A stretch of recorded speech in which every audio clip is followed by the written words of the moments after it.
So we used some grant money from Department of Energy. We collaborated with Advanced Energy out of North Carolina. And then we took those standard work specs and we created these things called the critical details, which is a before and after picture of what you typically would see in somebody's home, what it should look like after the work's done to that standard work spec. We put a list of tools and materials on there so that each individual contractor could fill these things in. They could add whatever tools they choose to use, what materials they choose to use, or whatever's readily available or what they can afford to use, as long as it met the standards. And then there was a step-by-step process on how to accomplish the work. And we called them critical details because they were the critical steps to get to the standard. If you missed a step, that was a critical step, you would not pass the inspection. So we gave that to these guys and it worked really well. We had problem contractors that were struggling with some of these simple measures weatherization's been doing forever.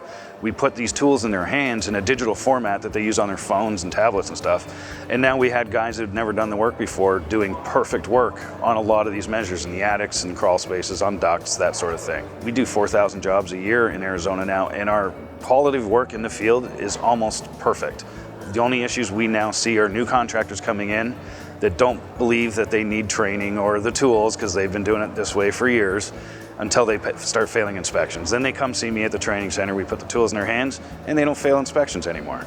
And so I think by having this level playing field, the step-by-step process and how to accomplish it is going to just unify the entire country across the board to set that level of expectation. So if it's my company in Phoenix working on your house, or it's a company from a small town in rural Michigan working on your house, the Big Mac will be the same at the end. You will get the same work as you would anywhere else, big or small company. And I think that's really what we needed for this entire industry to kind of pull it together.